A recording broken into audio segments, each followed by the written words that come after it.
Welcome, welcome, welcome. Here we are. We are in a special edition of Ancestrally Speaking. It is Sunday, and I am so sorry, people. I'm getting a little note that's telling me that I'm having some problems streaming to Instagram. So, people on Instagram, can you let me know? Can you see us? This is a little crazy and sad.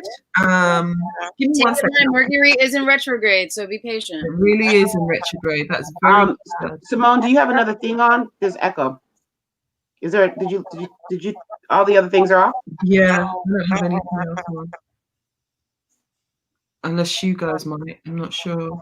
Nope, I'm off. I lowered it. It was echoing a little, but sorry about this, guys. It happens. It's life. It's fine. Yeah, we're here. Yeah, exactly. We're here, and we already know the conversation's going to get good. You just have to watch what you say in front of Kat and I, because we have we have very strong opinions and views. We have like a sensitive, especially when it comes to Mr. Majors. It's like someone that we're like bad for that person. Okay, I'm not live on Instagram, which is really sad to me. It says live though. It says live, 1 minute 18 seconds. No, yeah, but it's not Instagram. Where are you pushing this to? Instagram, Facebook, and YouTube. Okay, so push everybody to one of those. Sorry? Push everybody to one of those. I'm gonna go onto Facebook and push it there as well. Okay, hi everybody on Facebook. That's hilarious. Hi everyone on Facebook. Hi everyone on Instagram. Hold on one How's your morning going at 11:04 Eastern Standard Time? Yes, except for my raggedy ring light being disrespectful, I'm pretty good. Oh, I'm good. I secretly wish I had some food, but it's fine. Like after this, I'm gonna just go across the street to the nice little food truck across the street, get my best life, have some tacos and a smile. There you go. I'm here for that. Oh my God, this ring light business is a while. I'm so sorry, guys, but this is incredibly annoying. Mm-hmm. Oh, so we can't see what's going on Instagram. I got it. Yeah, Instagram. I thought maybe you had a fix because Instagram is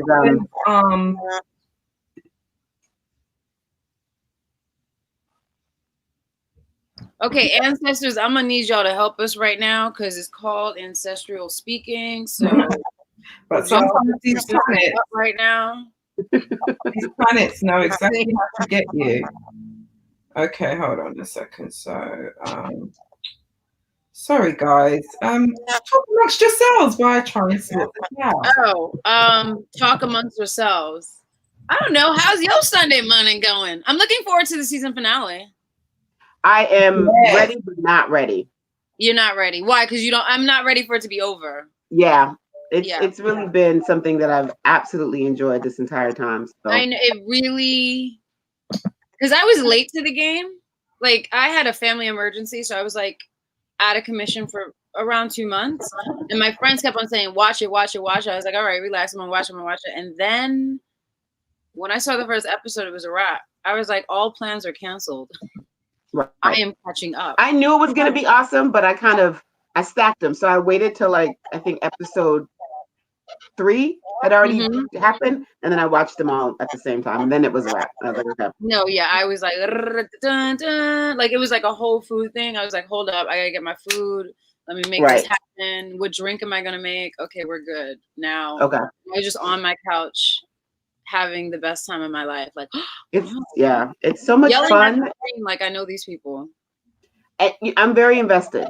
Invested also. I mean, you know what I think what I love about it is it's a project. Well, it's a series that I would question someone who isn't invested because it's so like, I mean, it's just everything's on point. You got music, you got, not to mention that they incorporate like narrations, right? Like speeches and stuff. And you're just like, yeah like that's kind of dope. And just the tonality of it, everything's just, Well, there are people who, right now, dare I say it, are not fans of the show. And I don't. Wait, I'm sorry. Who are not fans of the show? There are some people who are actually not fans of the show. You know what? I mean, I hope that they're coming on this IG because I would love to know what do you take issue with on the show? Because so one of the things that I have seen is okay, wait, we're gonna get there. We're gonna get there. You should talk amongst yourselves. Okay, no, wait. Look, can we just start again? Right? Give me a break. Don't be so Okay. positive. Okay, where on Facebook should I go so I can share it with my page? I've just hold on a minute. We are so black, by the way, and I love us. There's really nothing. I rebuke that. Why? Okay, check the WhatsApp. No. Okay, everybody. I'm sorry about that. the glitch. We're back. Ancestrally speaking, for all those who are new, it is a weekly IG live in which Bresi-Ando Tools for Living does to talk about everything we experience in the world, but from an ancestral point of view, particularly centering African spirituality. So, of course, we have to talk about Lovecraft Country. It is one of the best things I've ever seen on the small screen. Misha Green, you are that girl. We're giving you the flowers today. You're amazing. And I think the biggest fan He of yours deserves props. underground. And I've got my crazy gang with me because it's a Sunday morning. And why should we bolt you out of your bed with 3 black women who don't give a fuck? That's right. We don't give a fuck and we say what we want. And we probably get into an argument on here too. We've got a lot going on, okay? First of all, we all look really pretty. Thank you, guys. You all look so beautiful. Thank you. Thank you. You're beautiful too. Thank you. I need to pass it over to my amazing people. So right now we have Risikat Okedeyi. So she is a professor, a cultural architect, and all things amazing, and a magical, very magical black woman who will get your ass right with the herbs and, you know, maybe even throw some your way if you're lucky. So Risikat, come on, girl, tell us who you are. I need my bubble. What a girl. Y'all are so silly. Okay. First of all, thank you for having me, Simone. I always, you know, we have some of the most amazing conversations, and so I'm really excited to be here. Let's do something. The producer and me is struggling with this echo. Can you, everybody, mute their mic real quick? Let me see if that's what the issue is. Okay. Okay. I think we're gonna have to do that. There's something happening. Okay. So, good morning, everyone. Welcome to the Deep Dive in Lovecraft Country. I am Kat, and I am addicted to Lovecraft. I wore my lip in honor of Letty, and I wore my skin tone in honor of Ruby. So this is why I'm here. I love it. I love it. I love it. Over to you. So let me just talk to China, because China is an actress extraordinaire. She's been on our screens for what, 2 decades, 3 decades, maybe. That might be giving away your age, but I'm sorry, girl, you on mute. So I don't even know what you're saying right now. I could just see these facial expressions. But this girl has graced our screens. I said, I feel so young. Go ahead. Of course, you look it, baby. So she's graced our screens in Sabrina the Teenage Witch, ER, House. She's going to be in Judas and the Messiah. Judas and the Messiah, upcoming film from Shaka King. There's Kalua in it. Lakeith White. But really the biggest girl is Tina Shaver. That's my girl. Hesita from the block. I love her. Can we give a round of applause for the best actress in the world? Woo! Yeah. Tell us who you are, China. Oh, tell us who I am. I'm a human being who lives in Spanish Harlem. I love acting. I love the craftsmanship of acting, and I've been fortunate enough to be in a lot of great projects like Shaka King's film Judas and the Black Messiah, which is going to be amazing. It's about Bobby Seale, and that's, you know, he's a national treasure that was not respected. Wait. You're in that movie? Mm-hmm. You're so funny. Well, here's the thing. I'm that kind of actor, though. I'm not the type of person who's like, and I'm doing this, and I'm doing this, and ladies and gentlemen, I'm doing this. I'm just kind of, I like to ride the wave. And that project, I mean, yes, I wanted to be a part of that project with Shaka's family. Mm-hmm. And this is, I mean, yeah, it's big because it's on the big screen, but it's really about village. And I love that that's what we're having right now. And it was just, I just wanted to be a part of something that that's going to be monumental in his life. But the writing is like, what? The acting is what, like the actors, I mean, it's going to be something special. So I'm really excited. Yeah. So I love it. Can you hear me? Yeah. Okay. Sorry, guys. So, as we're back to each other, as we've done these introductions, and you know who we are, we're now going to kind of break down one of the best programs. I'm not even going to say one of them. Right now, Lovecraft Country is the best program I've seen on TV, mainly because of the centering of African spirituality and Black freedom and what Black freedom can look like and our integral power, right? Our inner power, and really letting our inner power take center stage and lead us to freedom of all sorts, lead us to freedom of generation. I'm so sorry. Judas and the Messiah is about Fred Hampton. I just was like, wait, I said Bobby Seale. Okay, go ahead. Because I don't want to get cursed out because that's an important person that's been under. Okay, I'm sorry. Go ahead. So no worries. It's fine. It's Sunday morning and it's been a little bit, crazy. So, what I really love about this program is that it really is about Blackness and Blackness in all forms that we find it. And it's interrogating it and it's asking us to interrogate ourselves too, right? So, in this interrogation of self, I want you guys to, first of all, let's start off softly. Let's ease people into our opinionated self. Okay. So tell me, which of the characters do you guys resonate with more? Who's the one that you really resonate with more? And I don't want to hear no creep shit because I know you two got a little crush on a certain someone. What crush? We appreciate the creation of the person and the character, and we can differentiate the two. I'm just saying. It's not a crush. It's a full-blown obsession, and I stand by that. Thank you very much.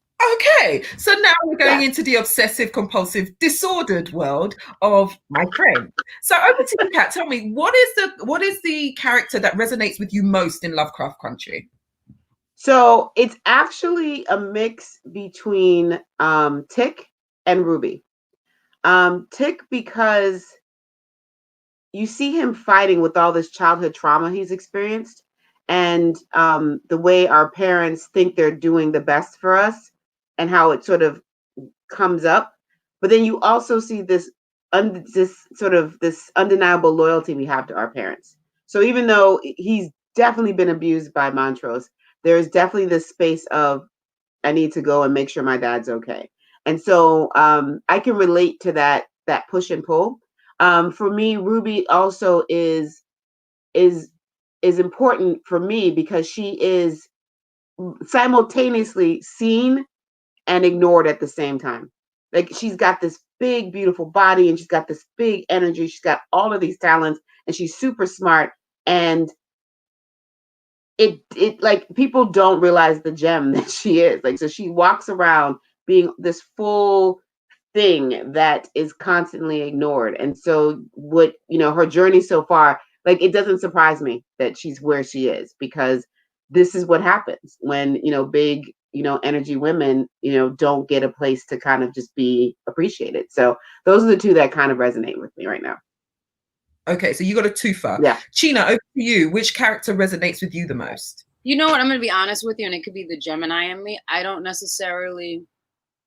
think that there's one character. I think there's everyone I can relate to. When I look at the dad, a lot of times, first of all, we have post-traumatic trauma. And then aside from that, like, trauma really defines, when you look at most of us, especially Black people, our trauma is really what is the pulse of our triggers. And like, you can't, like, even when you look at the father, there's a moment where he's explaining when you have your own child, you'll understand. So that kind of reiterates how much he loves his son Tick.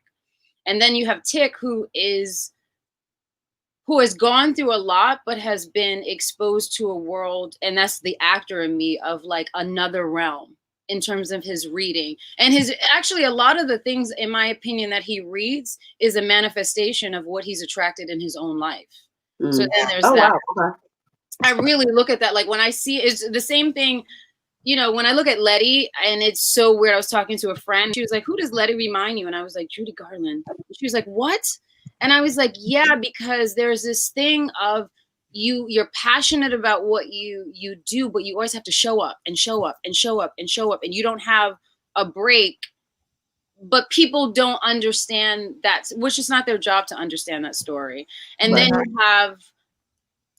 you have I mean, I've been in an interracial relationship. So then you have this dynamic of like, you know, you're exploring what love is with no boundaries. But at the same time, there are certain triggers because I know when I walk out the house and when the person I was dating walks out the house, we're going to have two completely different experiences. And it's really about the balance of who has your back. And I've told you guys, I think I've told you guys before, or gals before, that, you know, I had an experience where someone was talking about children, and when they referred to him, they were like, oh, your children are going to be so beautiful. I mean, look at his eyes, look at his hair. Oh, wow. And they were like, and then you're beautiful. And I'm like, okay, see, what we not going to do today is, he was like, let me handle this. And I was like, okay, because if you don't, then they're going to get it from me. So I think there's an array of characters in terms of, I understand the dynamic of doing the best that you can from your level of awareness in the world. Because I mean, I hate to say being Black isn't easy, because that's something that we always hear. But to be honest with you, unless you know the texture, the layer, and the struggle is real. You don't, and it doesn't matter what complexion you are. The struggle is real across the board. Whether it's texture, when you talk about hair texture, or you talk about colorism, when you talk about all of these things, I feel like I can pull from all of the characters because they allow me, and that's what I love about watching the series and binge watching on it. It allows me to really evaluate my own demons that most people might not know. But when I'm having that shower moment and I'm having that insecure moment, I'm like, oh yeah, I did go through that. Or yeah, someone did think I was weird because I'm listening to freaking Nirvana, and that's not, I'm not supposed to listen to Nirvana, but at the same time, I'm listening to Fela. But, you know, and that's how I see Tick. So I think with all that, I can't really say that there's one character. I feel like what I love about the series is it allows me to evaluate the type of individual I want to be. And I thought I've already explored that, because there's so much trauma, and there's so much room to look out for one another and call yourself out. And say, okay, you know what? I might not go through this, but they go through this, and I need to look out for them for that. So I'm going to speak on their behalf. Right. The beauty of community and village. And I think in a very subtle way, that's what the series does. It shows you community, because you have issues where you're like, really, we're going to do this today? Like, you just beat the shit out of me. You told me not to be soft. And then I like, okay, you had all these skeletons in the motherfucking closet. Really? Right. But like, you know, as a culture, we all we got. Yeah. You got to kind of figure it out. So sorry, I can't give you one. But if you told me, so all of them kind of resonate with you, and it's true. I think that's the complexity of life and people, right? There's parts of the people that you just like I love, and parts of people that you really don't like. And I think for me, I kind of changed. I think this morning, I'm thinking about Dee. I'm thinking about Dee because I feel like she was incredibly neglected for her to get caught by Bopsy and Topsy, and I was irritated that whole episode. Can I just say something? That's how she got caught. But in terms of projection, Boxy and Toxic, if you remember when it was the death of her best friend and she ran off, there were two girls. I think they were eating ice cream. Yeah. And she said, there's nothing to laugh about. And she threw, I think, a rock at them. Yeah. And I think that's the projection. Well, you helped me with this, Kat. Also, when you talked about the book. Yeah. But I think it's the projection of, she got twins because she was projecting her anger on two girls that were living their best life, but that probably couldn't relate to the pain that she was going through with the best friend. And sometimes in life we do that. We like project something, and, you know, someone, even though they're living their best life and they might not relate, I don't think we should inflict anger or like animosity towards them, even though it was a big thing. Like, who didn't know about the death of her best friend? I don't know if that makes sense in terms of me thinking she's projecting, and that's why she got the twins, and that's why like they're now haunting her, because maybe it's an internal demon that she's not even dealing with. I mean, I think that episode with Dee was very powerful. And I think for me, what resonated with it was that I think every Black girl, well, let me say most Black girls will probably remember the moment where they realized nobody was coming to save them. And it was probably in this prepubescent space of like 8 or 9, maybe 10 years old, where you realized that if you didn't stand up and fight, your ass, that was going to be it. Yeah. And so for me, watching her need help and her signs for help, because of the curse, she can't speak on it. But watching her need help and no one being able to pick up that she's in distress, despite the fact that her best friend just died. Mm-hmm. Like that scene where Letty is walking off and she's like coughing. And I'm like, yo, I swear to God, I want to punch Letty right in the face. So the idea that we know that she's already triggered because of the way her best friend has died. The fact that because of the time frame, the decision by Emmett Till's mom to have an open casket, that on that hot day, the body is basically decomposing. And she's having to smell her friend's dead body. Yeah. The reality is that she was going to be traumatized either way. She was either going to be traumatized by watching her friend go through this thing, or she was going to be traumatized. Like if she had stayed there, it was unfortunate, but that was her day of reckoning. That was her initiation day. That was the day when she got to, right when she was basically.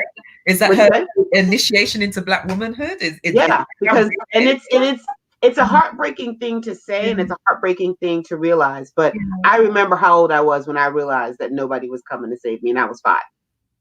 So I had the same reckoning around there too. So yeah, that was a hard episode to watch. And I think it's why I kind of champion D in a way, because it's like, I can see you.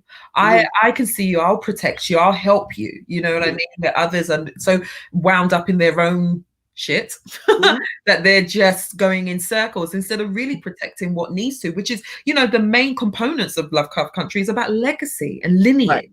So if you're not protecting future generations, how does your lineage carry forward? And her mother's gone. Remember that her mother's absent. Right. And that's also part of the narrative here, that because her father has died, her mother is gone.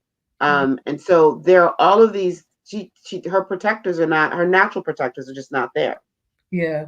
It was quite harrowing for me, because I wanted to reach in and beat everyone up and then just take her in somewhere. And, I couldn't.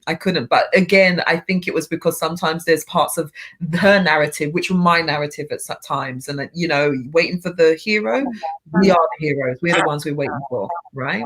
So as we kind of went through, go ahead, Gina. No, I was going to say, I think it also is the importance of unity in parents. Because I think, as a society, we don't. Okay, let me rephrase. I'll speak for myself. In my life, I haven't seen a lot of Black fathers and Black mothers that created these Black children being together. And she was perfectly fine when her dad was around and when her mom was around. It wasn't until that union was broken that it really started to get real. So I think I don't know. I'm not in the writer's room, but I think that might be another subconscious narrative in terms of the importance of union. Because listen, Letty, yes, I was like, Letty, really, is this what we're doing? Because you know how that is. You just gave a whole monologue about your mother and you waited by the window and everything that you were going through, like, really? But at the end of the day, I have not been graced yet to be pregnant, but I'm real interesting on my period. So she's pregnant. I just think, like, sometimes you're just in your own world, and sometimes if you don't have the union where it's like, okay, we need to like make sure, like, coming together to dinner, if my memory serves correctly, they had dinner together, and it seems like they had breakfast based on Tick making breakfast every morning. So that unity, I think it's about union being broken, and I think that is a specific narrative in terms of us on a broad scale as a Black culture. And when I say Black culture, I don't just mean African American. I mean in a larger scale, because a lot of times we point the finger at so many different areas. And at the end of the day, that slave ship didn't discriminate. It just made certain stops. One was the 50 states, and then it went all these other places. And I think it's about us finding the fabric of being united again. And when we're not united, we don't understand when someone is going through something and they need our help. Not to mention she's a child. She's exploring like her hormones. She's exploring her voice, which is like her little, I shouldn't say little, but her narratives in terms of her storytelling. Not to mention she manifested her mom's future. So it's like, a lot of times we need to pay attention to everyone, but also children. Yeah, I'm I'm one of those weird law of attraction people. So I really think the younger someone is, they probably know a lot more than we do. And like the fact that she like manifested that whole thing on the episode I Am of her mom, that's some next, or maybe it was her mom's subconscious thoughts of what her child has reinforced. But I think it's an interesting thing of how we're all connected and how imperative it is for us to check in with one another. Because when we don't, then everything kind of gets scattered. I don't know. Yeah, you know, it's interesting though, because as an eldest child, what I saw in Letty was typical youngest child behavior, where you get to pick and choose the things that you're concerned with.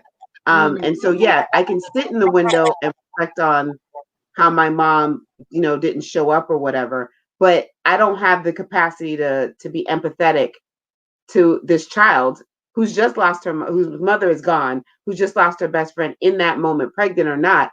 I was like, yeah, this is some youngest child behavior. This is what happens when, you know, she's newly responsible for something. You remember, Letty's been able to bounce around all over God's creation and to get money from her family and do whatever she wants to do. She's just now coming into a space where she has to sit still and take responsibility for the world around her and the life that's living in her. So as the eldest, I had to just say that. And you know what? I get you, and because I'm an only child. I'm not an only child. I grew up an only child. We don't need to get into that, but I grew up an only child. So I don't know that. I only know based on. So yeah, I think that's important. Thank you. So, you know, I wanted to kind of, you know, this is a deep dive, right? And so this is about getting deep, and this is about us like really exploring our whole imaginations and how this amazing program that God bless Misha Green has given us, as well as what she gave us with Underground. I honestly, I want to kiss you, Misha. Thank you. Right. I want to kiss you. And I want to kiss her. I mean, I don't know physically if you can kiss her, but you can do it energetically. So the reason I think as Black women, I appreciate all of us coming together, because Misha Green, I mean, I do know. I think I know. I don't think I hear her name enough. Well, I'm going to say every day. Misha Green. That's what I'm saying. That's why I appreciate this, because Misha Green that's a powerful force. And she does deserve to be celebrated, because that's a brilliant. She needs a statue. I've been saying it. Can we get our please? A statue. And I wanted to kind of touch upon us giving flowers to people who ignite our imaginations, right? And the thing is that what I've loved about Misha's work is that she centers African spirituality, our ancestors, our pathways to freedom as Black people, using our ancestral technologies, using our ingenuity, all the things that we have that no one gives us. None of it's external. It's all what we have internally. It's all what we've been given by blood. It's all what we've been given through resilience, through our ingenuity. And so, you know, are there any parts of Lovecraft Country that you guys think could have been done better? Because Misha actually released a tweet saying that the two-spirit character Yamia, please don't hate me if I got that wrong, or Yehemia, she felt like she didn't represent her as fully as she could be, because she wanted to show how people who are oppressed can oppress others. And so I don't know, what's your thought about, is there any parts of Lovecraft Country that could have been done better? So this is me being like, I don't know if it's petty, but the scene where they initially have to go and sort of spiritually fumigate the house because of that crazy man that used to live there. The priestess, if I remember correctly, was wearing something that was Ethiopian. She had like this New Orleanian accent, and it was, and she, you know, I mean, she did the work that she needed to do, because killing the goat was probably necessary. But even just the way that the animal sacrifice was done, the way, like all of that to me lacked a certain amount of respect and nuance for how sacrifices are done.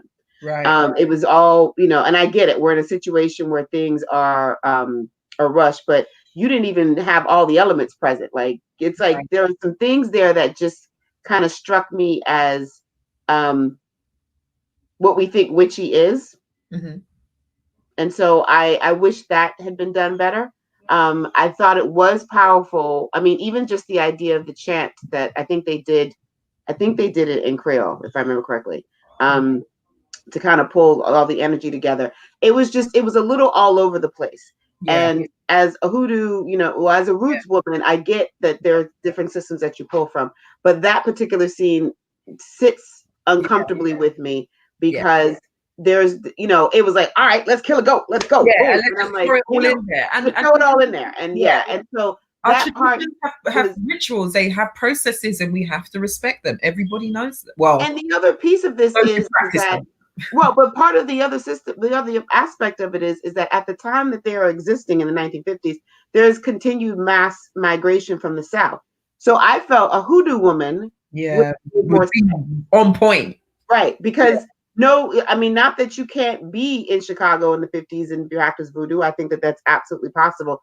But there was something in that particular presentation where I felt like we could have gotten some really great sense of African American spirituality and spiritual practices.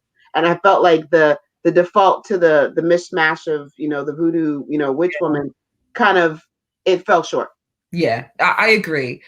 China, over to you. What part of Lovecraft has really fallen short for you, or just didn't resonate, or could have been, you know, done better?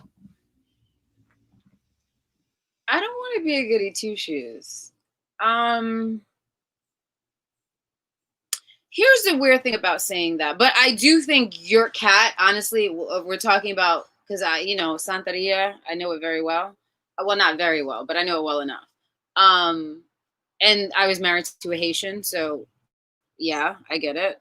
The reason why I hesitate on saying why I think it could have been done better, and it has nothing to do with me being an actor or secretly hashtag Misha Green, holla at your girl. It's more about, I don't think there's been a lot of exposure to a narrative like this. So for me, it's just like with Insecure, when people were like really hard on Insecure. And I was like, yeah, but we don't really see narratives like that. And mind you, I'm not even talking about my own narrative. I still haven't seen my narrative like represented, but I don't want, when Simone and I had this conversation last night, I'm very sensitive in terms of picking apart something as opposed to having a celebratory moment and like, okay, you're doing it, because I think we have enough people in the world that are like, you did this wrong, this wrong, this wrong. So I think for what it's worth, considering the narrative, I mean, they're talking about like witchcraft, magic, being Black. It's a period piece. I think they're doing a really, thus far, a really great job. And I'm not kissing ass. I think, well, people on Instagram or Facebook or whoever's watching this, they don't know me, so they don't know that that's not what I do. But but Kat, that was, I mean, if there was ever a point, I'm gonna go with you on that one. Like, yes, you are correct. I can't hear you. Right, and I think, and this is the thing that we have to be careful of, because this happens often, and it's small little things. Like the amount of energy that it took to research all of the historical, you know, the historical glitter that's sprinkled through, like people research that. So what I would like to see is that the amount of energy that you take to research all of these other things, you could have done the same amount of research in this space. And there is a tendency that we don't talk enough about, where when we're dealing with Africa, apparently, because it's still not a country, but we're dealing with Africa, that there is this sort of, you know, just throw it all together and, you know, put the accent on it and on the face. Right. And so I would really, that's the one place where I feel like we could do better. The other thing again is that there is a very strong hoodoo practice in this country that is born from, you know, people say it's Hoodoo Heritage Month in October. I didn't know that. Yeah, it's Hoodoo Heritage Month. So like hoodoos, we love you.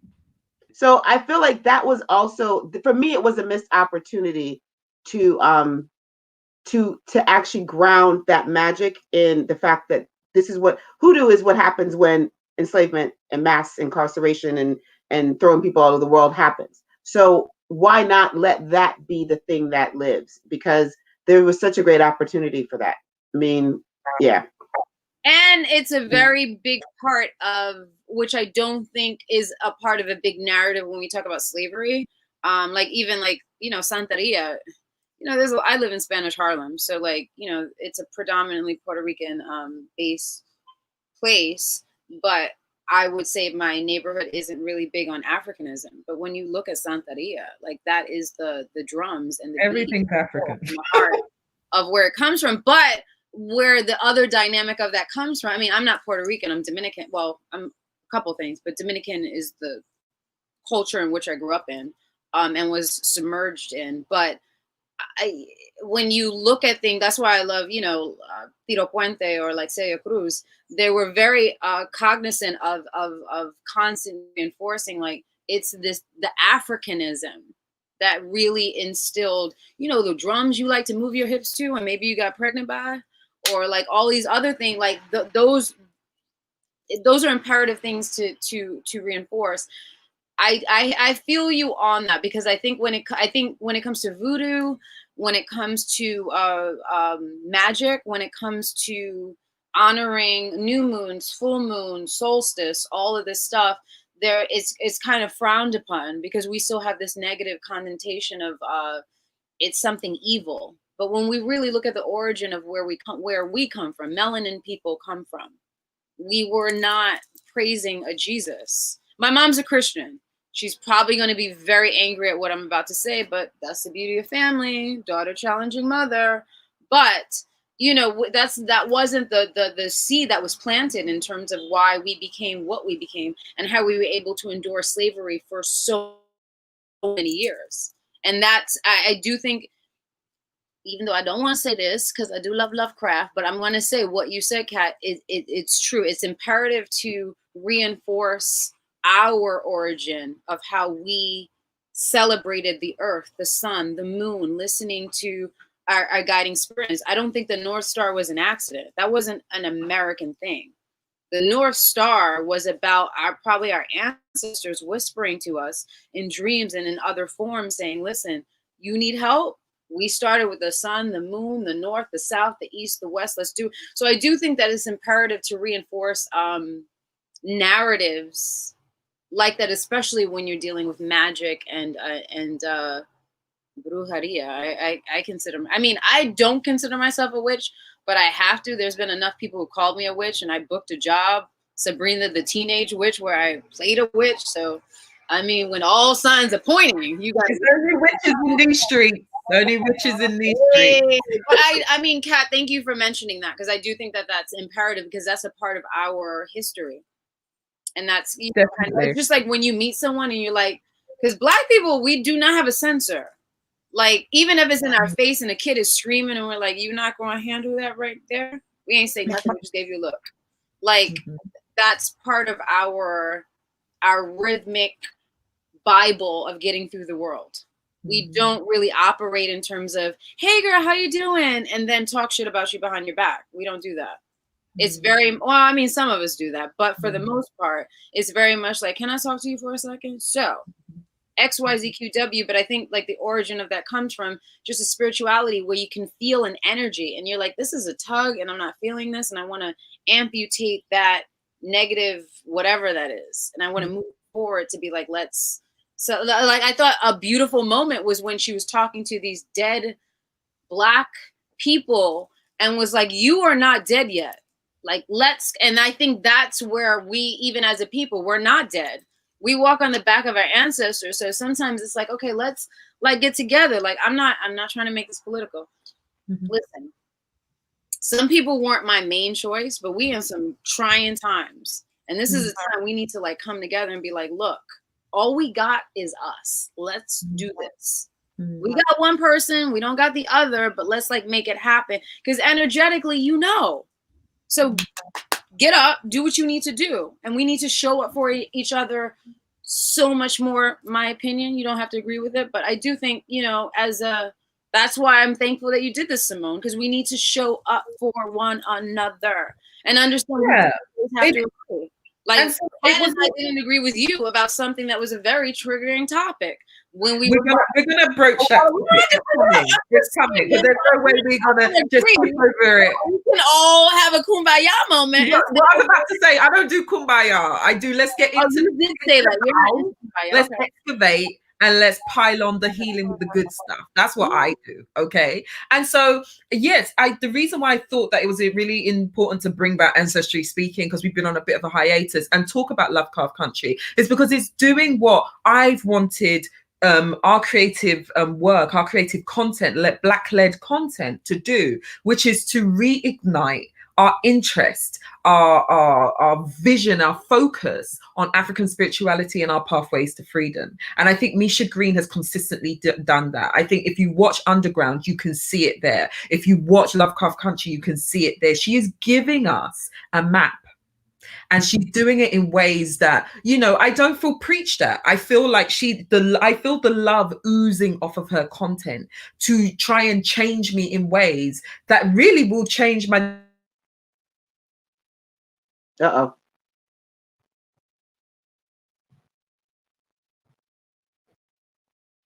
You're mute. You're muted. You're muted. Okay. Hey, everybody. I don't know what's going on. You're muted. You're muted, Chena. Okay. I don't know what happened to Simone. Chena, you're muted. Can you hear me, Chena? You're muted. I'm sorry. Yeah. I can't hear you. Okay. Okay. So I guess I don't want to speak for her. So I was like, I don't know. But I do think, you know, Misha Green has done a great job. Misha Green has done a great job as far as reinforcing, remembering where you came from. Yes. And I think now Simone has left the building, but she'll be back. She'll be back. I think the other piece, though, is that there's an innateness that's part of this.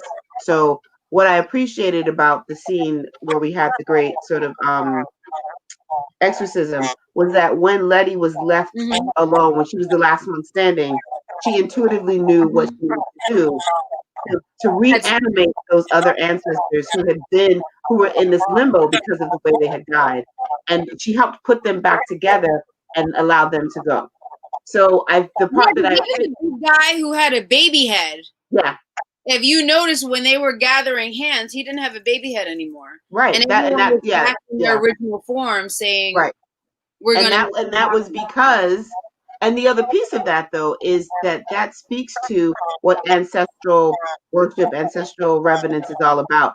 They gain power in being remembered. So remember, if you go back to the scene before we go to the house, she has all of their names. She calls them by name. And when they come into this space, they're misformed. But over the course of the ritual, they find their original body parts and they become whole again. So even that the relationship between the living and the dead, and how it's the living's responsibility to call the names of our ancestors so that they are empowered to show up for us, I thought was brilliant. I thought that was absolutely brilliant. I'm sorry. I say agreed, but I did not have that epiphany until you just said that. Yeah. Yeah, that was really, which I think it's important for us to know our history, right. Which is, and basically that's another reinforcement in saying that, because you're right. When you say someone's name, a name is called spelling, and spells, hey girl, how you doing? And there's power in words. You Mercury. Mercury is wearing you out. Clearly. But we have it down. That's how you're just coming for me. Okay, fine. No, it's not just coming for you. It comes for us in different ways. Well, it came for me in part of my monologue. Anyway, go on. Wait, yeah, no. Say what you were going to say, because you did. I'm so twisted upside down, I forgot. So we're going to have to just that part. Okay. Clear that one out. Yeah, I think so. What we were talking about was how, you know, you were saying how Misha Green does this great job of like reminding us of all of the ancestral space. But what I was saying that what I appreciated about the scene of the exorcism was that when Letty was left to her own devices, when she was just her, she instinctively knew. Remember, she had already researched the people that had been gone missing. She called them by name. And so that important connection between the living and the dead is there, because ancestral reverence is needed. We have to remember them in order for them to be empowered and to do what they need to do. And so when she calls them by name, they're able to finally reanimate themselves and, you know, go on to the next space. But I thought that was the part that I really appreciated about that scene. Even though I had misgivings about the way that scene started, by the end, when Letty is able to instinctively know what she needs to do, no one told her what to do. She just instinctively knew, call on these people. And she did that. And that is how they were able to banish that little demon man away, you know, to the far reaches of hell. So there's a lot of power in the way that Misha Green juxtaposes things. Because in that scene, she's showing you the brutality in the way that, you know, eugenics and Black experimentation works, but she's also showing you the power that is inherent in these Black characters, because Black people are inherently of the divine. And so the journey that they've had in a lot Can we say that again? That was a quote of the day. Black people are inherently of the divine. Yeah. Please just repeat that. Just Black so people. In the cheap seats, they don't, in the cheap seats. I'm not sure they got that.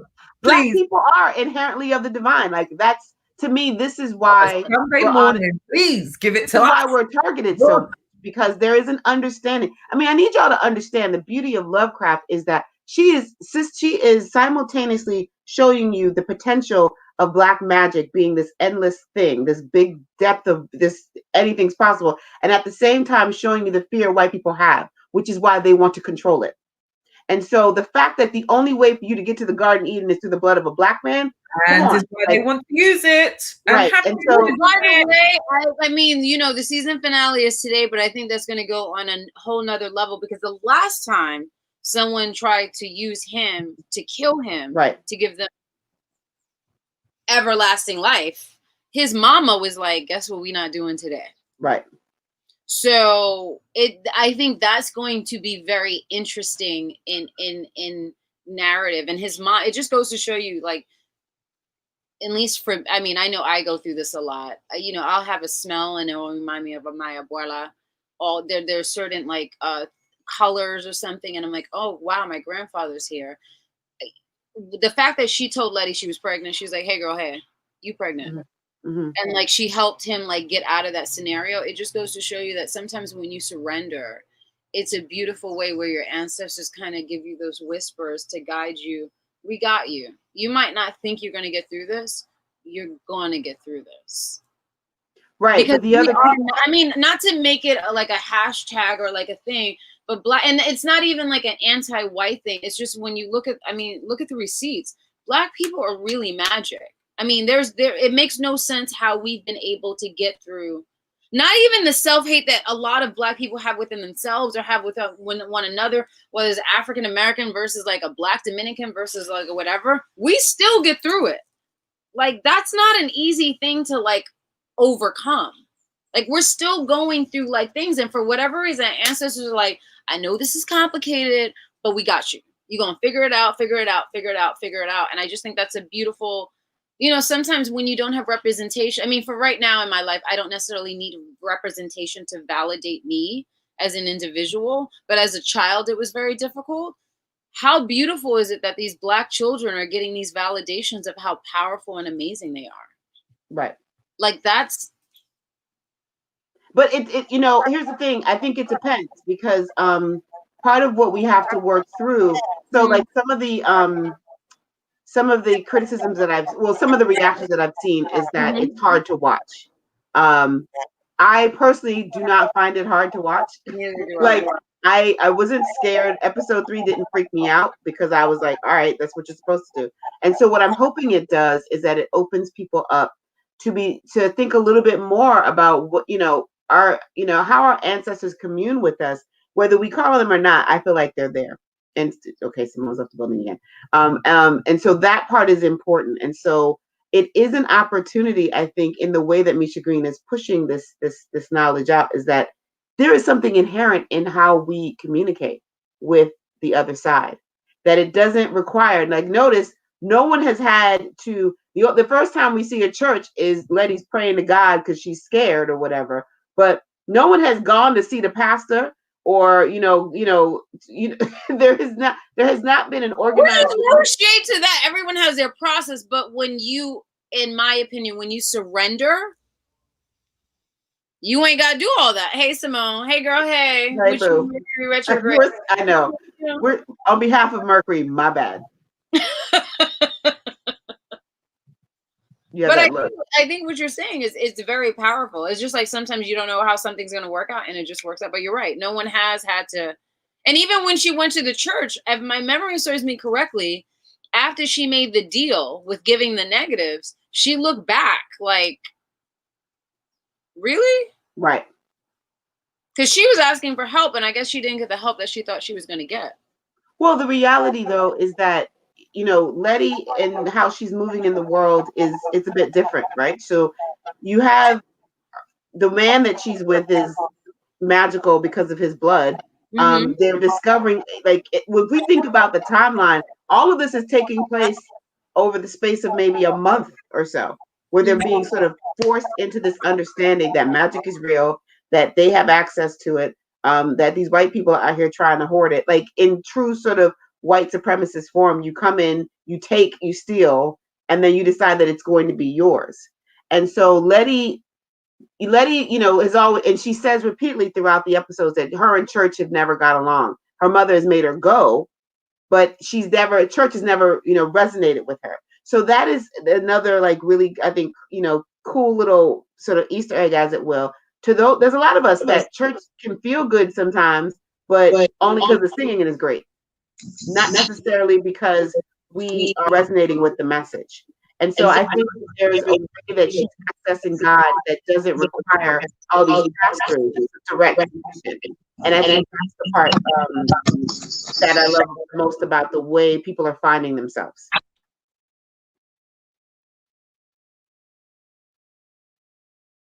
You didn't hear me. I was saying agreed.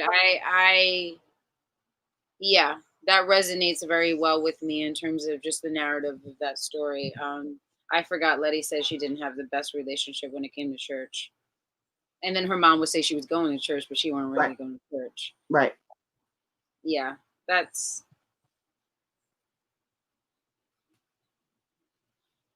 Hi, Simone. You can unmute yourself. Hello. Yeah, unmute yourself. Fine, it is what it is. Really? You want to know what you've taught people? Well, I don't know if you taught people. That's a strong comment. But it's just about people having people's back. Like, at the end of the day, stuff happens. You got to keep it moving. So it's fine. You're good. Unmute yourself. How you doing? I'm good. Give me 2 minutes. Let me fix my... Okay, sorry. Mute yourself.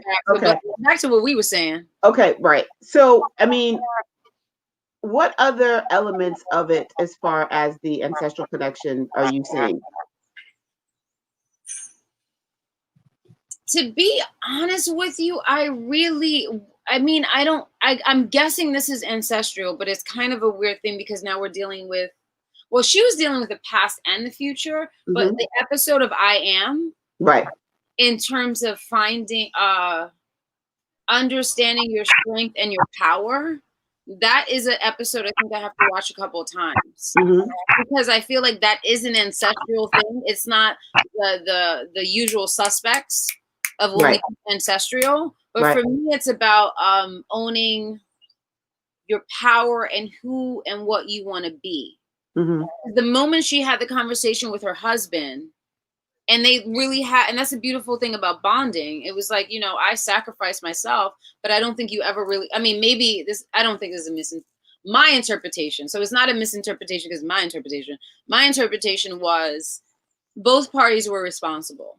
For one, you said, okay, this is what I'm going to do, knowing that you had so much more to give. Like she even said for the Green Book, it's not like he's writing the stuff for doing the final cut for the Green Book. He's giving her notes. Right. And then she's executing it and saying, this is why this is a safe space. These are the bullet points in terms of what you may be looking for and why you might want to go here. But she's never herself gone there. So she sacrificed so much. And he's allowed her to sacrifice because this allowed him to live his best life and allowed her to stifle the beauty and I think as Black women, that's a lot what we go.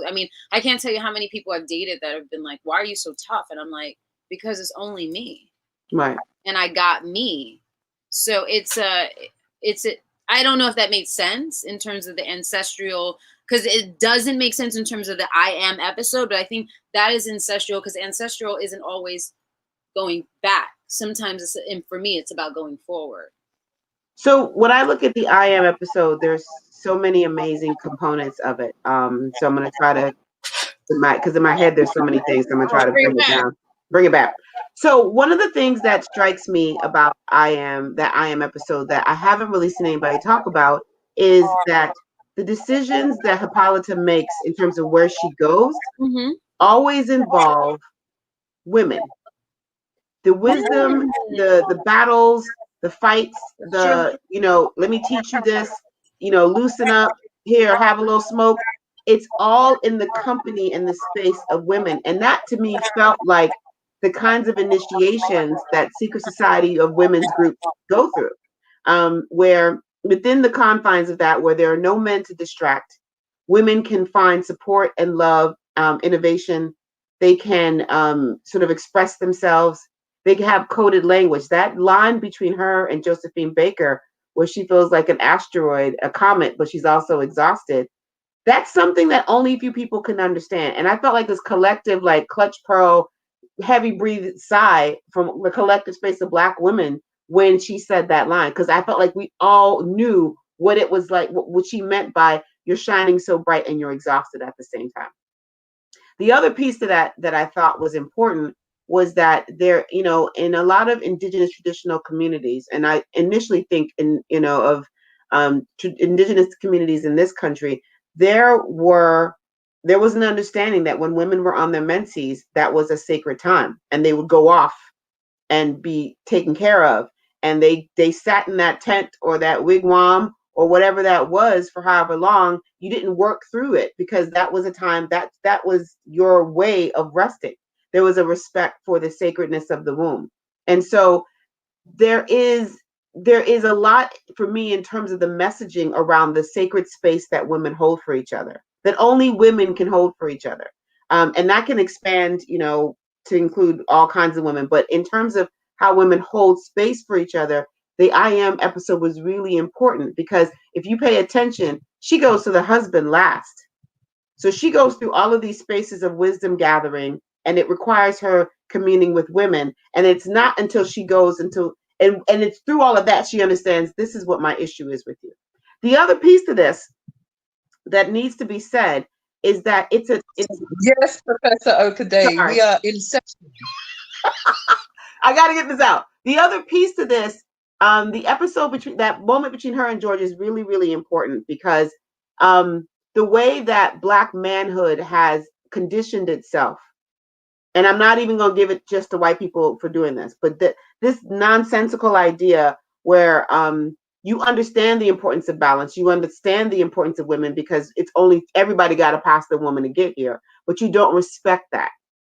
And you use the spaces of, oh, well, this is dangerous for you and all of these things. He knew his wife was smarter than him. He knew that she was much more brilliant. And he was complicit in dampening her light under the guise of, it's for your protection. And so imagine if she had been able to have that conversation while George was alive, what their life would have looked like. Because the pairing of Hippolyta and George is very radical, in my opinion, in the way that they commune with each other. He very much accepts and respects her brilliance, but he also uses the environment to contain her. And at the same time, her daughter is the next generation. Can you say those words again? Can you say those words again? He uses the environment and the time to contain her. Yeah. A woman or a Black woman. But at the same time, he does do that, but I don't think, and I'm not. No, it's not. I get what you're saying. I get where you're going. I don't think it's a conscious. And the only reason why I say this is because I don't know what episode this is. There's another episode where he goes, you know, I've been thinking the next time we do this, maybe we can do it together. But you remember, that's because he thinks he's going to die. That's because they're in a space where things are really hectic. That is true. That is and true. He's having a moment like, well, maybe I didn't do things the right way. So in the shadow of death, the potential of death, that's when he's like, oh, you know, maybe. Okay. But then call her to help you. No. I get that. But like, to be fair, because at the end of the day, like, we have sexuality, but the reality of it is we're all human beings, and it's all energy, and it's the energy that we've been reinforced in programming of how we're supposed to operate. So listen, Kat, you know, I got you. No, I mean, right. You don't have to agree. Point, I do think no. I mean, but I love you. But I love you too. But I am someone, and mind you, there is a guy in my life that I have not had this moment with yet, so I'm still working on it. Is it fair to judge someone's process, even if it's manipulated for the better process of them? because I don't think he's coming from a selfish place. I genuinely think he loves his wife. No, and I agree. I think he does. Of environment and programming. And I'm not making a difference because I already know Simone. I'm ready for you, Simone. I'm not ready for you, but I already know what I think you're going to say. But I'm not making an excuse for men because that's not even in my program. Right. But I do acknowledge the human pulse. And in the human pulse, I don't know. Yes, you're right. And I'm not going to lie. I do think he had that epiphany because he knew he was about to die. However, sometimes we can be tainted by something and not realize that that's manipulating our judgment on a lot of choices that we made. But there's some men who are just like, you're an asshole. And then there's some people that it's like, you're doing the best that you can, again, by your level of perception. And it wasn't until it took something like that for him to perceive something on a whole nother level. I'm going to back up on mute, and then you're going to have your hallelujah moment because you've been having a lot of hallelujah moments, and I'm here for it. Okay. So respectfully, I disagree. Partly because, well, here's the thing. Okay, wait. I know Simone's feeling you right now on that. She's like, thank you, Pat. I'm being tongue in cheek. I'm being tongue in cheek. But so part of this is my thing. What I love about Lovecraft is all three men are some reading ass men. They spend a lot of time in books. Their sense of intellect, emotional, intelligence is coming from all of the things that they read. So they are not that that typical brother who may just like from 9 to 5 or 8 to sun up and sundown is working, who may not have other things feeding how he sees the world. George knows that he is limiting. I believe that George is not manipulative, but I do believe that he knows for his own selfish reasons, because he loves his wife and he wants her to be there when she gets home. He is containing her. Yeah. And he can use the environment that of racism and all these things to justify that behavior. But I do think that he is smart enough to know that he is operating in a space that isn't cool. And so, and this is a tricky thing for as a Black man in the 50s. What do? You want to protect your family, and at the same time, what everybody wants is to be free to be whoever they want to be. Can I ask a question? Do you think that's programming of what you've been reinforced of what you do? And I'm going to tell you why. So his brother, who's clearly gay, his wife, who he was in love with, and has his picture in his wallet. I ain't going to get into that. Because if that was my husband, I'd be like, we need to talk. She died, but we really need to talk. She married his brother to protect the brother. Mm-hmm. Knowing that she was in love with this other person. Not Simone, I'm not making an excuse for men. I'm just saying, or let me rephrase, I'm not making an excuse for Black men. I'm just saying, is it that there's a narrative that is which I think we still have this narrative of what Black women do in terms of like, we're supposed to do that. Like, we're fucking Little Magic. And I'm like, when did we become like, in Living Color's Little Magic? I gotta play the drums. I gotta sing that, dude. No, I'm not here for that.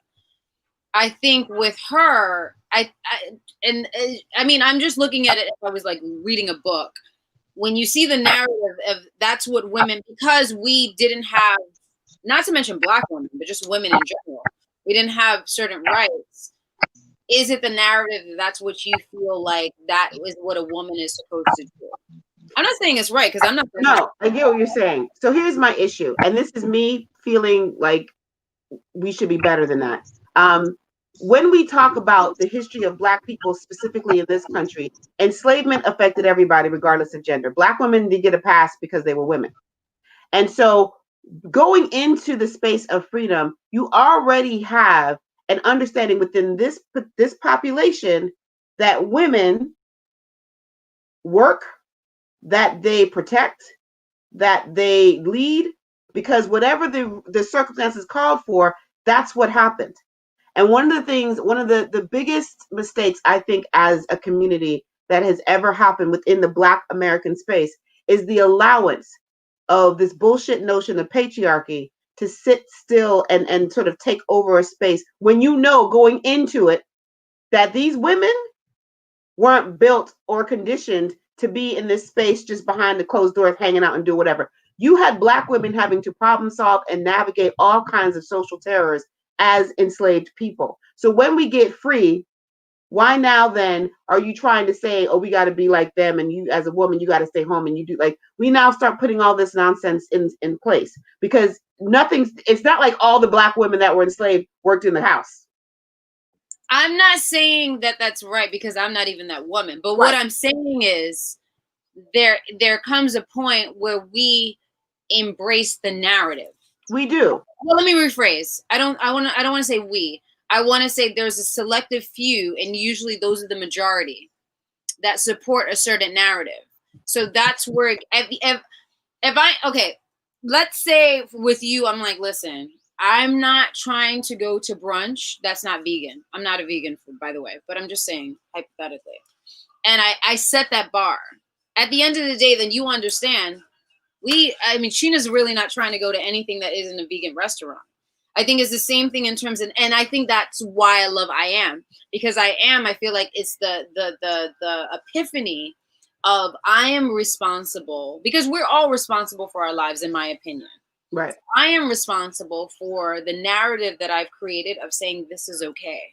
And then they have that conversation, and then he's like, oh yeah, I see you. I don't know if he's like, I see you. I'm seeing you. And I got it. But I think it's imperative, I don't care what race you are. I think in general, as a human being, it's imperative for you to be, I always get shit for it. It's imperative to be clear on who and what you are. Like, I don't do that. Hey girl, how you doing? If I don't fuck with you, I don't fuck with you. But yeah, but you have the ability in the 21st century, and because of your foremothers, to establish that understanding. You know, the scene, last week's scene when they went back in time to Tulsa.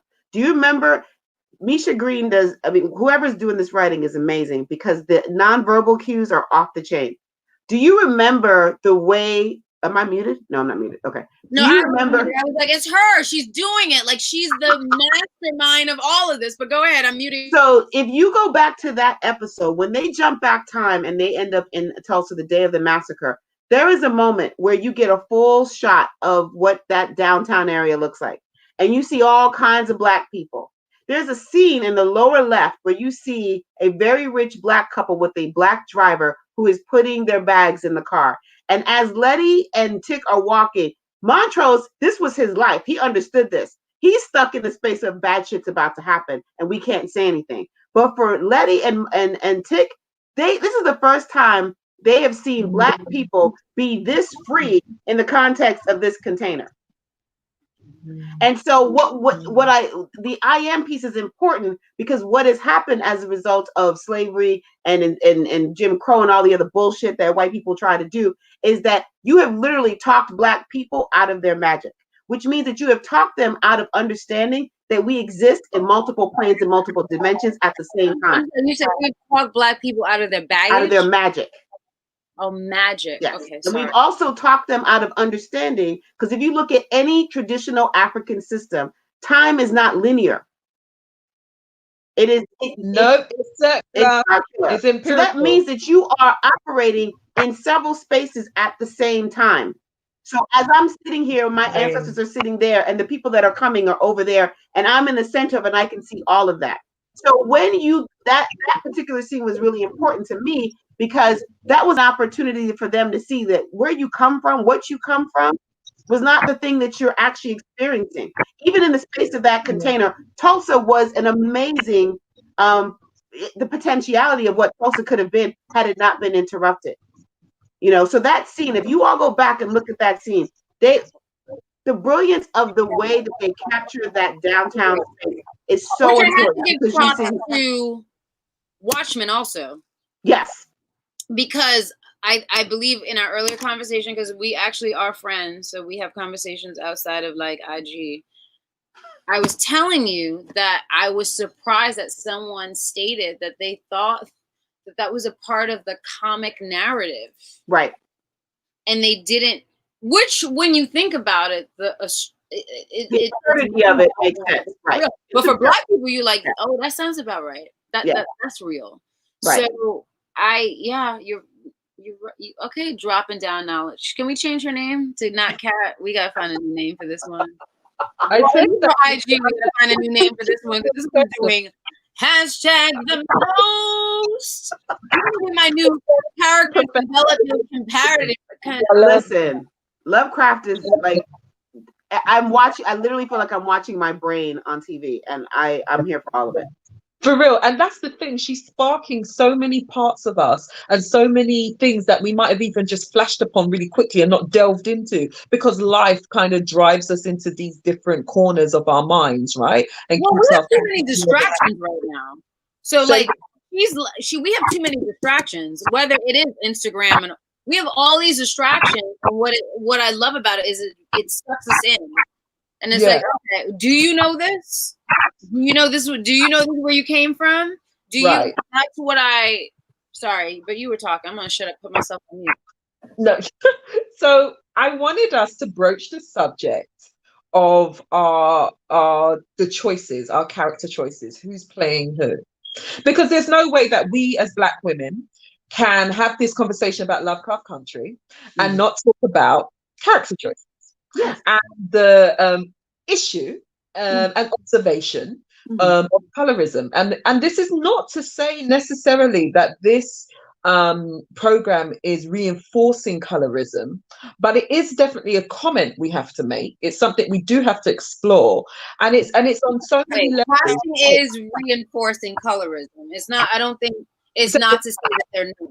When it comes to casting and stuff, it does reinforce colorism. But you gotta call a spade. It is. Okay, but what I want to say on top of that is that I think it's slightly more complex than what we see in a lot of Black-led programming, you know, and also any programming that is to do with Black people or have Black leads. That is usually a dark-skinned Black male and a light-skinned Black woman. The love interest is always a light-skinned or mixed ethnicity Black woman, or, you know, African descent or something like that. Rarely are people who look like skin tones like myself and others are in those positions. We're either the footstool to the person who is the protagonist, or we just don't feature, or we're some kind of accessory. So Jurnee Smollett, who is doing the fucking most, which is the best job that she can do as Letty, and she's great in her role, and she's qualified to play that role, and I really want that to echo the qualification part. She definitely is. But I know when I saw the trailer and I saw it, I thought, oh, okay, we got this again, a dark-skinned Black man fawning over a light-skinned Black woman. This is the story you want to tell here. But since giving it a chance and watching this program, falling in love with it, I know it's slightly more complex than that. So I want to hear from you guys how the choice of Jurnee Smollett as Letty, which is really the lead, one of the leads, how did it impact you? What did it make you feel and think about? Risi, over to you. So I love Jurnee Smollett. I think she's a brilliant actress. And I mean, even as a child, Eve's Bayou, she just destroyed that role. She really does. Like, she's one of my favorite characters from that role. She's been fantastic in Underground. I will say that on a very surface level, when a friend and I were watching it was a brother. We were watching the first 2 episodes together, and I was like, you know, I really wish we didn't have to rely on this light-skinned woman, dark-skinned man thing. But I think that knowing that she was in Underground, that Misha Green knows her, it's like you pick the person that you want for the job. The other piece, though, is that whether we want to acknowledge it or not, her lighter skin, her being lighter skinned, for me, makes her narrative around the ability in the 1950s to bounce around in all of these places and flit about and not be grounded in anything as a Black woman in the 1950s, that makes that allowable. Because colorism does that. It allows lighter skinned Black people to do things a little differently. And so when you look at what we do know about Letty's character, her flakiness, her inability to stay in one place, the fact that she's kind of, you know, we get the sense that she's like, you know, the mama had a fling or something, and she's kind of the result of that. She's the youngest. there is this space where that casting for the character, it works. It just makes sense. I totally agree. I totally agree. China, over to you. From the actress's point of view, tell us about how you felt about the casting. I honestly think that, okay, so it's tricky because I feel like I'm having a red table moment where I'm like, I don't consider myself light skinned, but I don't. But bring it to the red table.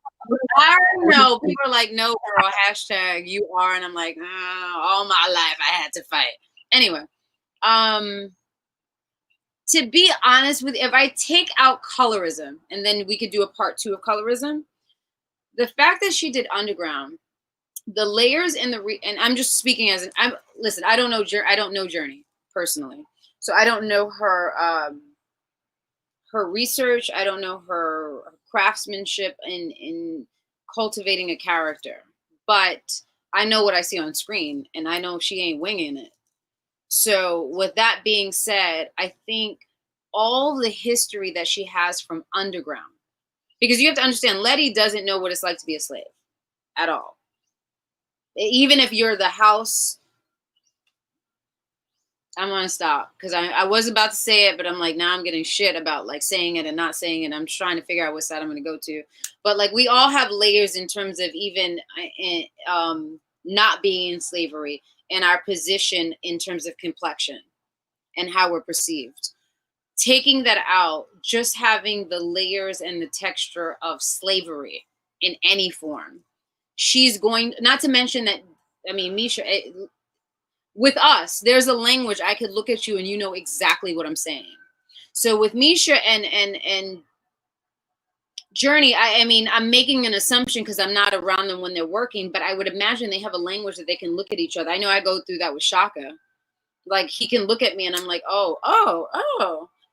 Between that and then she's done a series of underground, there is a different texture based on just like she's literally doing it that she's going to bring to the character on a whole nother level with this. Then, sorry, welcome to New York and Spanish Harlem. It was reinforcing Journey's doing her thing. Go Journey! So I think that she is going to bring something to the table on a whole nother level, in my opinion, based on what she's gone through with underground. In terms of colorism, for me, it makes sense. And that's something that I was having a discussion with Simone about in terms of, I think, and it's not a competition, but I think when you're Black, no matter what shade you are, or no matter what texture hair you have, you're going to go through a certain challenge. And based on the narrative of Letty, it does make sense. Even if it didn't make sense, she's killing the game, in my opinion. She's doing a fantastic job. I mean, I think that might be a separate thing that we can have a conversation about in terms of colorism, because there are certain things that I might have a narrative of that other people might not have the same narrative when it comes to that. I get that in the original story, if my memory serves me correctly, she was a dark-skinned woman, correct? What, in the original? Yes. In the original, I don't think it was stated as such, but I hadn't read the book. Two sisters who were two different complexions. I'm sorry, say that again. I couldn't hear you. I don't know if it was stated as much in the book, but there were two sisters who were the same complexion. And therein lies the argument about her playing the role of the lead character, correct? Because it's us creating mythology of dark-skinned men want light-skinned women because they want to be closer to white. If we're gonna like keep it 100, right or wrong, right? Okay. Or at least have babies that won't be as dark as them. Right. Which I don't think that's not a real thing, but I'll say this, and I mean, like, again, everyone who's watching this, they don't know me, so they don't know how fair I am in terms of being like, I can see all narratives, but I get why that could be a challenge, but at the same time, I don't think that there's anything that's led itself to believe in the storyline that he is in love with Letty because she's light-skinned. Now, when she has the big party, I think there's been narratives. Simone, listen, we've been friends for years. I'm ready. I think when it comes to the party scene, when she's doing the housewarming scene, there's been narratives that lead you to believe that, oh my God, this is a light-skinned woman. Yeah, that's who I want to be with. But as far as Tick, I don't think Tick is that shallow. Tick is a very educated, as Kat brought, he has money.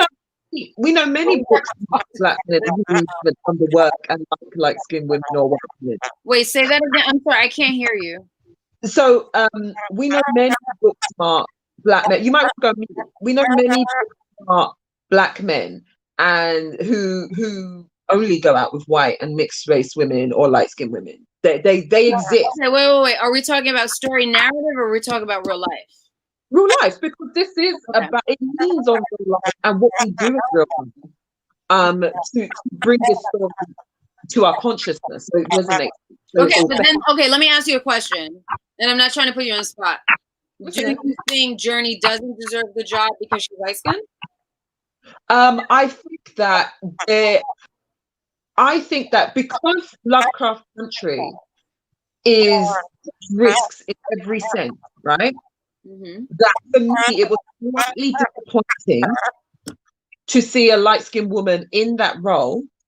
But on watching, I'm gonna ask you a question. I'm sorry, and I'm cutting you off. If Journey, if we look at most of the cast is dark skin, right or wrong? Yeah, but they're all accessory, but they're not in lead roles. I don't want to get to lead yet, but we could get to lead. Honestly, you could get. You know me, I love you. You could give it to me. Right. When it comes to most people, I go through this, and I have relatives that are, I guess, considered white, but they're not. And when we say we're cousins, people are like questioning. They're questioning us about something that we know. So I think it's imperative, and I've had this conversation with you. It's not about the placement in who gets the light skin role, in like who is. Let me rephrase. Who is light-skinned in the roles that are being cast. But I do think it's imperative to reinforce the narrative that just because someone's dark-skinned doesn't mean everyone, and there's nothing wrong if everyone in your family is dark-skinned. But we are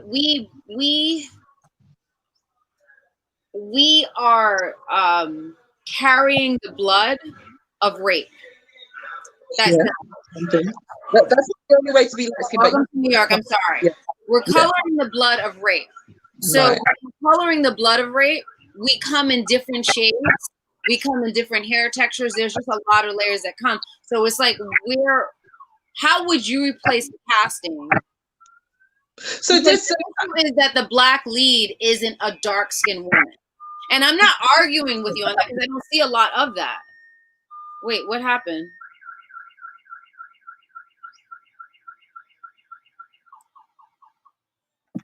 Not sure what happened. You understand what I'm saying, though? Now I hear what you're saying. I mean, I think you and Kat, it's gonna be me, you, and Kat. Okay, so just to respond to the points, this is what I think, and just on a minute, what I'm thinking is that I'm not saying Journey doesn't deserve to be in that role. What I am saying is that we also have to have the imagination that a dark-skinned person can also be in that role and kick ass just like Journey did. And we can fall in love with them the same way we do with Journey. Because remember, white supremacy and liking, Eurocentric ideals of beauty is drummed into us so fervently from the minute we come out of the womb. But so I'm asking you, how would you recast it? Let's say the lead is a dark-skinned woman. No, I didn't say that Journey should be in that role. I think she's qualified to that role. So I don't think the question let's say Journey's dark-skinned. Let's argument. Like, this is not, it's not, I mean, I understand. I'm trying to be like neutral on it. Because at the end of the day, Journey could, she's black. She could have been born a dark-skinned woman. Who the hell knows? So let's say Journey is dark-skinned. How would you cast the other roles? Or would they be cast in any light-skinned roles? And I'm not being a sensitive light-skinned person. I'm literally just asking a question. Well, I would look at if I'm going to do something like Lovecraft Country, which on all levels. Hold on. Oh, if I'm going to do something at Lovecraft Country and push the boundary on all levels of TV programming, then yeah, maybe I'm actually going to put a whole dark skin cast. And I'm going to say that in terms of Black Lightning, I found it very warming to see a Black family that resonated really on the same kind of skin tone.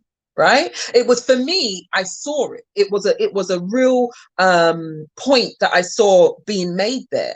And I thought, well, that's interesting, that to have a family that's kind of all on the same skin tone, which is slightly darker than what we would call light skin, that's made a point to me. So then that also demonstrates that we don't see enough of it for it to be something that stands out to me. And so if what I'm going to ask you, and I hear what you're saying, but at the end of the day, and check me on this because I love to be checked. Mm-hmm. Are we not all in this together? Like, there's not. I mean, listen. In my family, I don't know anyone who's all dark skinned. No. I don't know anyone who's all light skinned. I don't know any. Okay, Kat. I feel like you want to say something right now. You don't. I love you both. I just feel like this is taking us in a direction that I don't know that we need to go. Okay. The show, the show is made. I think that it's very well cast. We're seeing all kinds of body types, all kinds of skin complexions. That's true. We are seeing all kinds of body types. I think there are other things I think we can be talking about, ancestrally speaking. I get you. I just think it would be amiss for us not to mention it, because it was something people spoke about. It was something that was noticed. Right. And I want people to also understand that I want people to feel like they can envisage a dark-skinned lead and feel the same way about that lead like they do about Journey. Okay, but do you know for a fact that they were not supporting a black-skinned lead? Now I sound like I'm doing conspiracy, but I'm just asking, because I know there was a writer on Lovecraft who was like, this lead character has to be dark-skinned. Yeah, but whatever they supported, what we got was Journey. So it doesn't matter about what they supported. Okay, so is it about complexion or is it about performance? It's about both. And we can't live in a world where we think that it isn't. That's disingenuous. I'm not saying we can't live in a world where there isn't, but I do agree with Kat. I mean, that's taking away from the narrative of Lovecraft, because who got cast got cast. And it's but that's what I'm saying. Who got cast? So we're dealing with what it is. But I think it's not. I think it's okay for people to mention the point and to see the point, and to also do the work that they can see someone in that role that looks like a dark-skinned person, and they can still feel that they will be valid and justified and qualified. That is the work we need to do in this instance. I'm not saying to role for Journey. She's done a brilliant job. I am saying that let's always fall into a trap of expecting Journey to have roles like that. Because that is what we're expected of us. Okay, so then this is what I'm going to say, and we had a conversation about this earlier. I feel what you're saying, and then I do think we need to move on. Yeah, no, I'm ready to. So, okay, so then I won't say anything else. Go ahead. Yeah, so as we're in the last couple of minutes of this very fabulous live that Mercury tried to really put me out, I wanted us to, it's the finale tonight, which I don't think I'm even ready for. I'm actually scared to press the button to watch it, to know that there will be no more episodes until whenever, because I haven't even heard if there's a season 2. So I'm very much apprehensive to draw the end to this. It's really mad. I just feel like scared to actually press the button and it will be over. But what I wanted to ask you and to sort of end on, I wanted to get your viewpoints. What do you think the finale will be? What do you think is going to happen? What are your predictions? Give it to me. I want to hear it. Wild and wonderful. I think we're going to see Uncle George again. I think he's going to show up. Yeah, I think we're going to see Uncle George again. And what I would absolutely love is if Ruby pushed Christina into the fire and Tick was able to live. I'm hoping, I want to believe that Ruby has a long game that she's playing, and that in that long game she is able to get the magic that she wants from Christina, but that Christina can go away, because Christina to me is probably the most dangerous character in the entire series. And I think the the characterization of her as a white woman, and particularly how white women operate in society in this, and just what we have to deal with. There's a really interesting narrative that's playing out. She's been denied access. So she has this whole idea of her victimhood based on her gender in the midst of being around Black people who are victimized for all these other things. And she just doesn't get it, And so from recreating the death of Emmett Till to just the way that she's always, the curse on D, she's basically like, she's still going to die, but we can, do it this way. I think what I'm hoping is that we realize that she is in fact not the smartest one in the room, because at this point she seems to have all the pieces mapped out. Like I saw somewhere in one of the top in one of the groups that is it possible that Christina knew that why did the sheriff curse D? You know what I'm saying? Like what was the we know what we saw, but what's the other aspect of this? Like did she somehow know that this would trigger them going back in time and getting this book? So is this all part of a larger game? And so what I'm hoping is that Ruby won't disappoint us, and that she got in that car for a reason, and that she'll be, Gretchen, and push the terrible wicked witch into the fire. Wow, I like that. It's making my brain turn over. I like that. Sheena, over to you. What are your predictions for tonight's finale?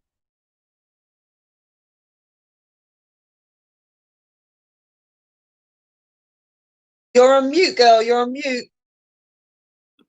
Sorry, I'm back.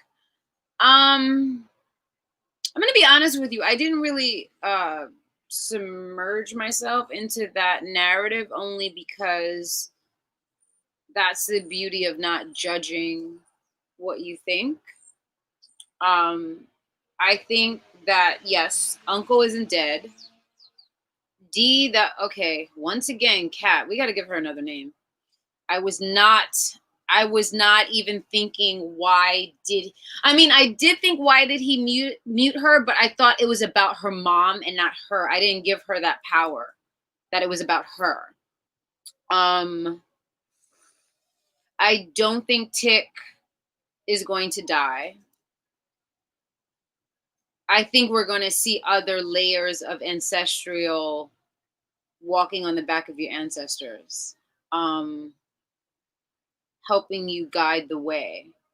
And I think we're going to have a moment of empowerment of no matter who you love, who you are, what vision you take, what position you take in terms of being immortal and not giving it to your man and being like, yo, I got a baby, I got to do this. I think we're going to understand sometimes if you're not good to yourself, you can't be good to anyone else. But I don't know. We'll see how that works out. But I didn't really give it much thought, so I'm a little in disarray in terms of my narrative on what I think is going to be, only because I don't want to be an actor. I don't want to be an intellectual. I don't want to be any of those things. I just want to surrender and be like, okay, let me see what you gave me. And then I could be like, you know what she did? I didn't like, or I did like, and then what had happened?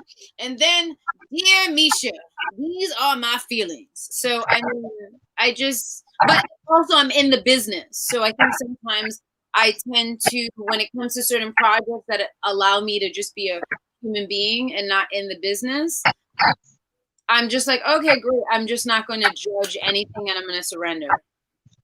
Yeah. And I don't know how, to be honest with you, I don't, especially when it comes to Black narratives, I don't think that I have a lot of projects in which I do that with. I think I'm already like, yeah, that was it. That's it. So this is the one that I'm like, you know what? I really just kind of want to order takeout. Don't know if I'm going to do that. I might cook something. I'm trying to do this West Indian dish. Wish me luck. And then, I appreciate you, Kat. That's okay. She in her feelings. But don't apologize now. I will talk to you later. But yeah, I just want to enjoy. I want to see that and The Vow. That's a whole nother level of it. So I want to kind of do those whole things. I mean, obviously Bowie agrees. Just so you know, that's Simone's dog that has a lot to say right now. Oh, he's in the crate waiting for me to release him so he can unleash. Shout out to Kat. Kat dropped the mic several times today. Yeah, this is why she's on this. You dropped the mic. I'm gonna be like, Kat, so this character, this is what I came up with. But what did you come up with? Because like that ain't how I I'm ready. Like I wasn't ready. Like, but clearly. And we didn't talk about we didn't talk about any of our like it worked out perfectly. We didn't talk about Tick and we didn't talk about Jonathan. No, well, okay, baby time. So make a miracle. Just to wrap up, my thought is that I hope I'm saying this, but the Kamiho is coming to eat everybody up and Tick away. And then D is probably going to be like, fuck all of y'all, you made me get hurt by these Bopsy and Topsies. She gonna do some juju shit on people and be like, I told you, don't do this to me. I hate how you treated me. It's really out of order. And then she becomes this wild vigilante. And I think Ruby might eat Christina. She just might eat her. And then that will be it. We'll be left with like, what the fuck just happened to us? You know, what did I just put myself through watching this? And that's kind of what I'm thinking. Random, but maybe, because that's exactly what Lovecraft has been. Random, but maybe. And that's exactly what Black people's lives have been in the system of white supremacy. Random, but maybe. And I think we have to keep understanding that everything's random. We have to protect ourselves and meet energy with the energy that we're met with. But maybe. That's the biggest message for us, maybe. And that maybe is also driven by our ancestral technologies and powers. So after 1 hour and 36 minutes of this gloriousness. And still not enough time. Not enough time. But with all this kind of like Mercury telling me, girl, we don't need you here and everything else, I'm slightly frazzled. But I'm so glad you guys joined us on this very important day of the love. Thank you for having us. Thank you. You know we're having a discussion. Say it again. Side note, please vote. If I didn't say it again, vote. Like Obama was like, yeah, this is like a whole nother time. Like, please, if there's anything I gotta ask you to do is vote. You don't even have to like me. Be like, that light skin, I don't care what you say about me. Vote. Well, there's the closing message from Tina. You know, I definitely want us all to take the lessons from Misha Green. She is one of the best people on earth. And not only that she's the best people on earth, is that she just continues to get better and to give us more goodness. And I just really want to give some flowers to Misha. And thank you so much for letting us into your imagination and into the worlds that of us and all the many different worlds we can be. So Misha, and salute to you, my lady. Any support you need, holler at your girl. Also, we can hook you up with a lot of initiated priests who can really help you on the research side of really ancestral, you know, and African spirituality in a really authentic fashion. So holler at your girls, because we can do that for you. And we're just happy. So thank you to Risikat Okedeyi. Thank you to China Shavers, the Jesucita lady from Spanish Harlem. And thank you to myself for persevering with Mercury. You, Simone, you did it. I know it was rough. Right, it was real rough. But you know what? Maybe. You gonna make it. We gonna make it. Okay, everyone, have a blessed Sunday. Please press the button to stream tonight with us. It will be the last stream for HBO until they get their act together and get us season 2, 3, 4, and 5. Do not do us like you did Underground. I will be at your offices if you did. We need more. Okay. All right, people. Thank you so much. Take care.